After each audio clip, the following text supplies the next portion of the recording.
We remember little of what we hear, some of what we read, more of what we repeat, and even more of what we color code. It would certainly be possible to teach and learn exclusively in black ink on white paper. The content of the written work that you and your student do is extremely important. However, pages of monotone text can be dull, repetitive, and forgettable. Introducing color to words and numbers on a page can make them come alive. They become interesting, unique, and memorable. While formatting alone can structure information, color adds a new dimension.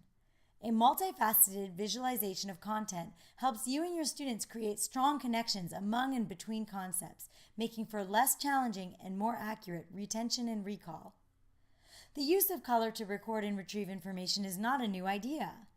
Executives, law students, realtors, and others who successfully manage pages of written material often color code to create a physical and mental map of critical points.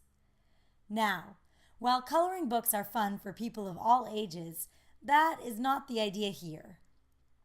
It is important to limit the colors to 3 or 4 to be used intentionally and consistently throughout. Keep in mind that colors evoke different emotions in each individual, so you should allow your students to choose the colors that make most sense to them as they develop their system for learning. Here are just a few examples of how you and your student could make use of color in your sessions. In math, you can use color to differentiate between variables and constants, problems and solutions, formulas and examples, axes and graphs, inputs and outputs, and more. In English, color can highlight parts of speech, literary devices, essay structure, revisions, tutor edits, etc. In language learning, verb tenses, vocabulary, pronunciation, idioms, and exceptions to rules, among others, can be color-coded. There are countless ways in which color can assist you and your student in teaching and learning. Not only will these strategies support your student immediately, they will be practicing study skills that will contribute to their future success as students and people.